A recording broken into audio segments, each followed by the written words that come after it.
Segundo Reis, capítulo 3. Jorão, filho de Acabe, tornou-se rei de Israel em Samaria no 18º ano de Josafá, rei de Judá, e reinou 12 anos. Fez o que o Senhor reprova, mas não como seu pai e sua mãe, pois derrubou a coluna sagrada de Baal, que seu pai havia feito. No entanto, persistiu nos pecados que Jeroboão, filho de Nebate, levara Israel a cometer e deles não se afastou. Ora, Messa, rei de Moabe, tinha muitos rebanhos e pagava como tributo ao rei de Israel 100.000 cordeiros e a lã de 100.000 carneiros. Mas, depois que Acabe morreu, o rei de Moabe rebelou-se contra o rei de Israel. E, naquela ocasião, o rei Jorão partiu de Samaria e imobilizou todo Israel. Também enviou esta mensagem a Josafá, rei de Judá: o rei de Moabe rebelou-se contra mim. Irás acompanhar-me na luta contra Moabe? Ele respondeu: sim, eu irei. Serei teu aliado, os meus soldados e os meus cavalos e os teus serão um só exército. E perguntou: por qual caminho atacaremos? Respondeu Jorão: pelo deserto de Edom. Então o rei de Israel partiu com os reis de Judá e de Edom. Depois de uma marcha de 7 dias, já havia acabado a água para os homens e para os animais. Exclamou, então, o rei de Israel: e agora? Será que o Senhor ajuntou a nós, os 3 reis, para nos entregar nas mãos de Moabe? Mas Josafá perguntou: será que não há aqui profeta do Senhor, para que possamos consultar o Senhor por meio dele? Um conselheiro do rei de Israel respondeu: Eliseu, filho de Safate, está aqui. Ele era auxiliar de Elias. Josafá prosseguiu: a palavra do Senhor está com ele. Então o rei de Israel, Josafá e o rei de Edom foram falar com ele. Eliseu disse ao rei de Israel: nada tenho a ver com você. Vá consultar os profetas de seu pai e de sua mãe. Mas o rei de Israel insistiu: não, pois foi o Senhor que ajuntou a nós, estes 3 reis, para entregar-nos nas mãos de Moabe. Então Eliseu disse: juro pelo nome do Senhor dos exércitos, a quem sirvo, que se não fosse por respeito a Josafá, rei de Judá, eu não olharia para você nem mesmo lhe daria atenção. Mas agora tragam-me um arpista. Enquanto o arpista estava tocando, o poder do Senhor veio sobre Eliseu. E ele disse: assim diz o Senhor, cavem muitas cisternas neste vale. Pois assim diz o Senhor, vocês não verão vento nem chuva, contudo este vale ficará cheio de água, e vocês, seus rebanhos e seus outros animais beberão. Mas para o Senhor isso ainda é pouco, ele também lhes entregará Moabe nas suas mãos.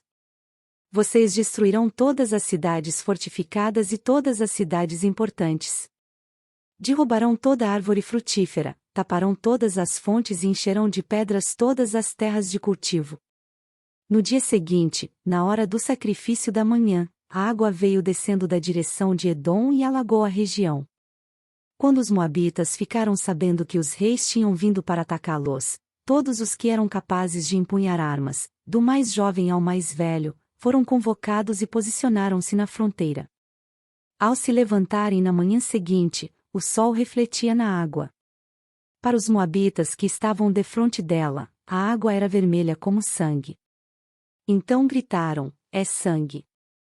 Os reis lutaram entre si e se mataram. Agora, ao saque, Moabe. Quando, porém, os moabitas chegaram ao acampamento de Israel, os israelitas os atacaram e os puseram em fuga. Entraram no território de Moabe e o arrasaram. Destruíram as cidades, e quando passavam por um campo cultivável cada homem atirava uma pedra até que ficasse coberto. Taparam todas as fontes e derrubaram toda a árvore frutífera. Só Kir-Aresete ficou com as pedras no lugar, mas homens armados de atiradeiras a cercaram e também a atacaram. Quando o rei de Moabe viu que estava perdendo a batalha, reuniu 700 homens armados de espadas para forçar a passagem, para alcançar o rei de Edom, mas fracassou. Então pegou seu filho mais velho, que devia sucedê-lo como rei, e o sacrificou sobre o muro da cidade. Isso trouxe grande ira contra Israel, de modo que eles se retiraram e voltaram para sua própria terra. Segundo Reis, capítulo 4. Certo dia, a mulher de um dos discípulos dos profetas foi falar a Eliseu: Teu servo, meu marido, morreu, e tu sabes que ele temia o Senhor. Mas agora veio um credor que está querendo levar meus 2 filhos como escravos. Eliseu perguntou-lhe: Como posso ajudá-la? Diga-me, o que você tem em casa? E ela respondeu: Tua serva não tem nada além de uma vasilha de azeite. Então disse Eliseu: Vá pedir emprestadas vasilhas a todos os vizinhos. Mas, peça muitas. Depois entre em casa com seus filhos e feche a porta. Derrame daquele azeite em cada vasilha e vá separando as que você for enchendo. Depois disso, ela foi embora, fechou-se em casa com seus filhos e começou a encher as vasilhas que eles lhe traziam. Quando todas as vasilhas estavam cheias, ela disse a um dos filhos: Traga-me mais uma. Mas ele respondeu: Já acabaram. Então o azeite parou de correr. Ela foi e contou tudo ao homem de Deus, que lhe disse: Vá, venda o azeite e pague suas dívidas. E você e seus filhos ainda poderão viver do que sobrar. Certo dia, Eliseu foi a Sunem, onde uma mulher rica insistiu que ele fosse tomar uma refeição em sua casa. Depois disso, sempre que passava por ali, ele parava para uma refeição. De modo que ela disse ao marido: Sei que esse homem que sempre vem aqui é um santo homem de Deus. Vamos construir lá em cima um quartinho de tijolos e colocar nele uma cama, uma mesa, uma cadeira e uma lamparina para ele. Assim, sempre que nos visitar ele poderá ocupá-o. Um dia, quando Eliseu chegou, subiu ao seu quarto e deitou-se. Ele mandou o seu servo Geazi chamar a sunamita. Então ele a chamou, e quando ela veio, Eliseu mandou que Geazi dissesse a ela: Você teve todo este trabalho por nossa causa. O que podemos fazer por você? Quer que eu interceda por você junto ao rei ou ao comandante do exército? Ela respondeu: Estou bem entre minha própria gente. Mais tarde Eliseu perguntou a Geazi: O que se pode fazer por ela? Ele respondeu: Bem, ela não tem filhos, e seu marido é idoso. Então Eliseu mandou chamá-la de novo. Geazi a chamou, e ela veio até a porta. E ele disse: Por volta desta época, no ano que vem, você estará com um filho nos braços. Ela contestou: Não, meu senhor. Não iludas a tua serva, ó homem de Deus. Mas, como Eliseu lhe dissera, a mulher engravidou e, no ano seguinte, por volta daquela mesma época, deu à luz um filho. O menino cresceu e, certo dia, foi encontrar seu pai, que estava com os ceifeiros. De repente, ele começou a chamar o pai, gritando: Ai minha cabeça! Ai minha cabeça! Então o pai disse a um servo: Leve-o para a mãe dele. O servo pegou e o levou à mãe. O menino ficou no colo dela até o meio-dia, quando morreu. Ela subiu ao quarto do homem de Deus, deitou o menino na cama, saiu e fechou a porta. Ela chamou o marido e disse: Preciso de um servo e uma jumenta para ir falar com o homem de Deus. Vou e volto depressa. Ele perguntou: Mas, por que hoje? Não é lua nova nem sábado. Ela respondeu: Não se preocupe. Ela mandou selar a jumenta, e disse ao servo: Vamos rápido, só pare quando eu mandar. Assim ela partiu para encontrar-se com o homem de Deus no Monte Carmelo. Quando ele a viu à distância, disse a seu servo Geazi: Olhe. É a sunamita. Corra ao encontro dela e lhe pergunte: Está tudo bem com você? Tudo bem com seu marido? E com seu filho? Ela respondeu a Geazi: Está tudo bem. Ao encontrar o homem de Deus no monte, ela se abraçou aos seus pés. Geazi veio para afastá-la, mas o homem de Deus lhe disse: Deixe-a em paz. Ela está muito angustiada, mas o Senhor nada me revelou e escondeu de mim a razão de sua angústia. E disse a mulher: Acaso eu te pedi um filho, meu senhor? Não te disse para não me dar falsas esperanças? Então Eliseu disse a Geazi: Põe a capa por dentro do cinto, pegue o meu cajado e corra. Se você encontrar alguém, não o cumprimente, se alguém o cumprimentar, não responda. Quando lá chegar, ponha o meu cajado sobre o rosto do menino. Mas a mãe do menino disse: Juro pelo nome do Senhor e por tua vida que, se ficares, não irei.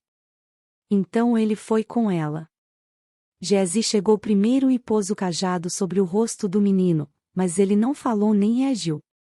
Então Geazi voltou para encontrar-se com Eliseu e lhe disse: O menino não voltou a si. Quando Eliseu chegou à casa, lá estava o menino, morto, estendido na cama. Ele entrou, fechou a porta e orou ao Senhor.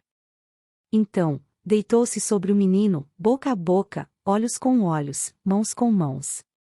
Enquanto se debruçava sobre ele, o corpo do menino foi se aquecendo. Eliseu levantou-se e começou a andar pelo quarto, depois subiu na cama e debruçou-se mais uma vez sobre ele. O menino espirrou 7 vezes e abriu os olhos. Eliseu chamou Geazi e o mandou chamar a sunamita. E ele obedeceu. Quando ela chegou, Eliseu disse: Pegue seu filho. Ela entrou, prostrou-se a seus pés, curvando-se até o chão. Então pegou o filho e saiu.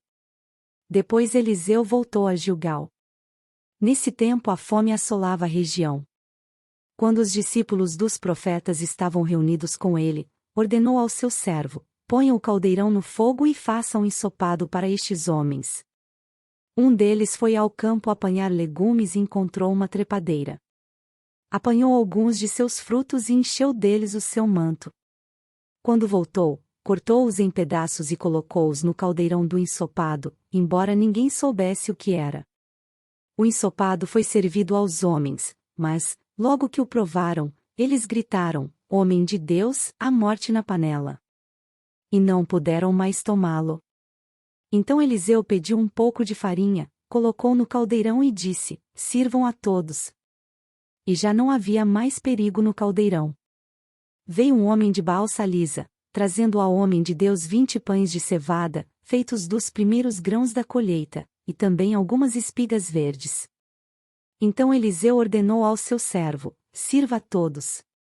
O auxiliar de Eliseu perguntou: Como poderei servir isso a 100 homens? Eliseu, porém, respondeu: Sirva a todos, pois assim diz o Senhor: eles comerão, e ainda sobrará. Então ele serviu a todos, e conforme a palavra do Senhor, eles comeram e ainda sobrou.